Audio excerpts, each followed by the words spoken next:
Mitch, I asked. Got a minute? Mitch Keller says, you know what? I've got 2. And it took less than that for him to explain to me how he's throwing 100 miles an hour down here. Good morning to you. Good Thursday morning. I'm Dejan Kovacevic of DK Pittsburgh Sports. This is Daily Shot of Pirates coming to you from Bradenton, Florida. I also offer up daily shots of Steelers and Penguins. If you're into football and or hockey, hope you can check those out as well. Mitch, it's safe to say, has been the buzz of the beginning of spring training. Doesn't mean it'll hold up. Doesn't mean anything of consequence will come of it by the time the team charter lands in St. Louis. At the same time, we are talking about 100 miles an hour. And when you look back over the 2021 season that Keller had, in particular, set aside whatever concerns or criticisms that you had about him and that I had about him before last season. And you know what I'm talking about there. It was the nibbling stuff. It was the afraid to throw inside stuff. All of which was 100% valid. But by the time he got sent down to Indianapolis in the middle of last season and worked with Joel Hanrahan, who now unfortunately is out of the organization, Hanrahan was able to set him straight in that specific facet. By the time Keller came back to Pittsburgh, he was working inside. He was working the inner part of the plate. He was backing hitters off. He didn't exactly turn into Bob Gibson, but it was no longer a shortcoming, much less the shortcoming. Instead, it was this bizarre lack of velocity in every other start. Remember this? And this went through the entire season, before and after the demotion to Indy. What happened? What could possibly have happened to cause him to drop from a range of 94, 95, 96 down into the 90, 91s? Because that's where he was. And more relevant right now, what did he do to get to 100? Here's the answer that he gave me yesterday. Where did it come from? Well, I've thrown hard my whole life, so it's just kind of getting back to finding how I used to throw hard and why I used to throw hard. So it's just looking at old video and seeing how my body used to move and just kind of doing drill work to find that same way I was moving in 2017 through 2019. So just trying to emulate that and get better here and there. And it just kind of unlocked for me a little bit there. You just went looser and more fluid? Yeah, I'm just trying to get more fluid, more loose, less tense, and then just using my legs that I got. Sounds pretty basic, right? Well, maybe, but maybe there's more to it as well. This portion of Daily Shot of Pirates is brought to you by our friends at Shore Tavern. That's directly across Federal Street from PNC Park. It's home of Steak on a Stone, an eating experience, underscoring the word experience. The steak is brought to you partially cooked on an 800-degree stone, and you do the rest. It's a ton of fun, it's a great meal, and it's a baseball atmosphere like no other in Pittsburgh. North Shore Tavern, right across Federal Street from PNC Park. The issue was one of Mitch's upper body doing one thing, Mitch's lower body doing another. There wasn't a real harmony between them, and as a result, he wasn't able to utilize his full leg drive to add to his velocity. Why did that happen? He couldn't come close to offering an answer. But it did.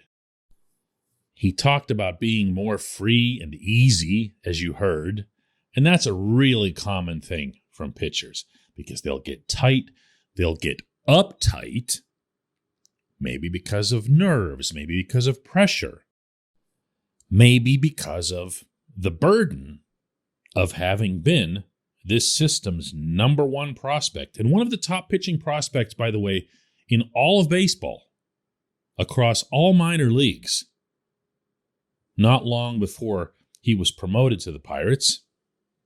And then, not doing very well, to say the least.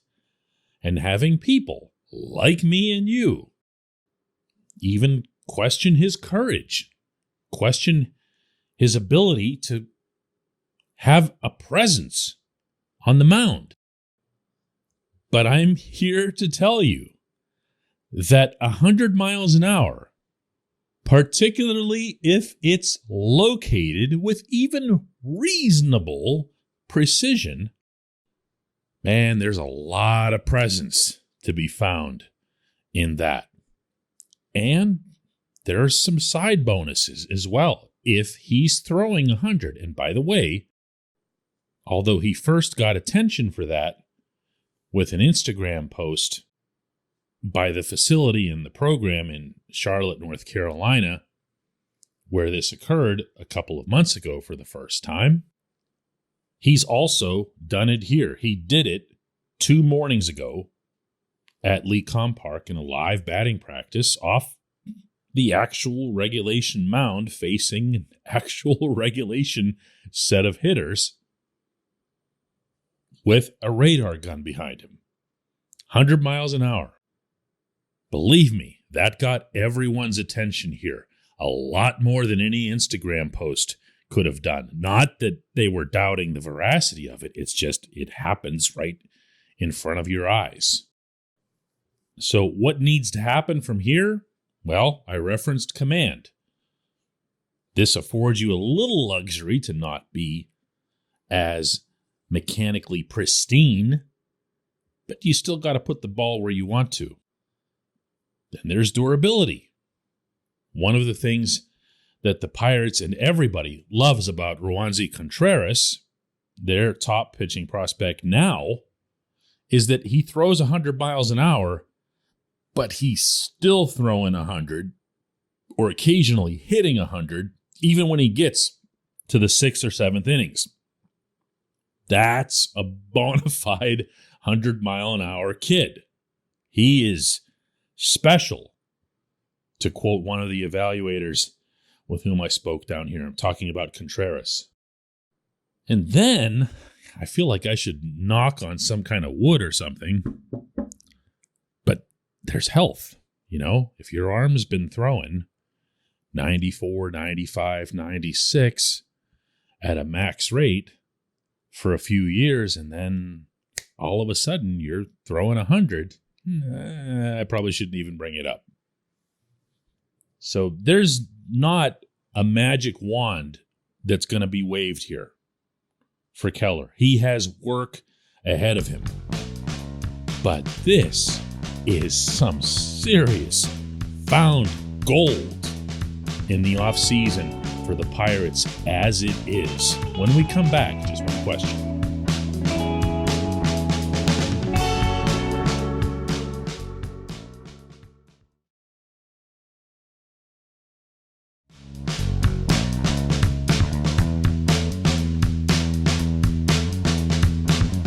Welcome back. It's time for J1Q, and today's comments from Chris, who asks, DK, if Nick Gonzalez and Leover Peguero are moving up the organizational ladder as a double play combo, and their play dictates that both will be ready by 2023 or 2024, why not get a head start on the position switch for O'Neal Cruz?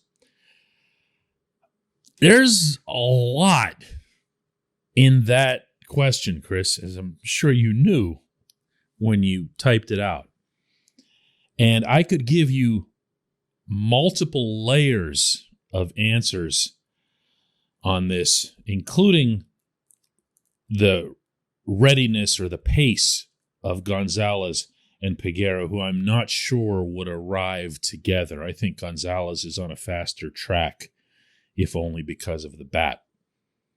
But taking your question literally and going by the 2 years that you offer, 2023 and 2024, I think Gonzalez will be here in Pittsburgh, I should say, as the starting second baseman in 2023.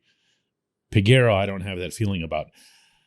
However, in neither case would you move Cruz to accommodate him. This could end up being wrong, but at the moment, Cruz appears to be someone with significantly higher potential even than Gonzalez. He achieves his power hitting results in a borderline freakish way. He has the strongest arm of any player at any position in the entire organization, including pitchers. Much the same way that Starling Marte had the strongest arm of anyone for so many years. As such, Cruz is your priority. Cruz is the one that you place somewhere first. Now, Ben Cherington was asked earlier this week here about Cruz staying at shortstop, and he's got a stock answer for that one at this point. And that's that, he's there now, that's where he's playing, and, we'll occasionally, try different things with him, but, as we're speaking, he's a shortstop. That's been his stance since he arrived. He has tuned out the whole you can't have a 6'7" shortstop thing because he's also watched Cruz play the position, mostly fluidly. And whatever he might lack or just look a little bit odd because our eyes aren't used to seeing someone with that build at that position, he more than makes up with those long legs being able to cover more ground to move to either side, and that arm that I mentioned. That also compensates. If Cruz can stay at shortstop and you can have an explosive power bat at that position, you don't pass that up. If you're the Pirates, you have to find different wild card elements along the way toward building a, go ahead and stifle your laughter here, championship team. That's supposed to be the goal. I'm not getting into a whole payroll nutting conversation here, but that's supposed to be the goal. And with this budget or $100 million payroll or $120 million payroll, you're still going to need the occasional freak. And that's Cruz. I would prioritize him. And I believe that the Pirates will prioritize him. If and when Peguero arrives and looks like he's just a can't miss this or that, whether it's defensive, offensive, whatever, you figure things out up to and including possibly moving him to another team. One of the things that Cherington has set up, and if he's lucky and smart, this will come to fruition, is that he's got quality and quantity in the minors. He's got multiple players at the same position. That's just how it's going to go. You're not going to align things based on what's 2 rungs down the ladder. You're just not. That's a great way to screw up more than one thing. You deal with those problems right when they punch you in the face as they get to the major leagues. I appreciate the questions. Really, really good stuff, Chris. I appreciate everyone listening to Daily Shot of Pirates. We'll do another one from here in Bradenton tomorrow.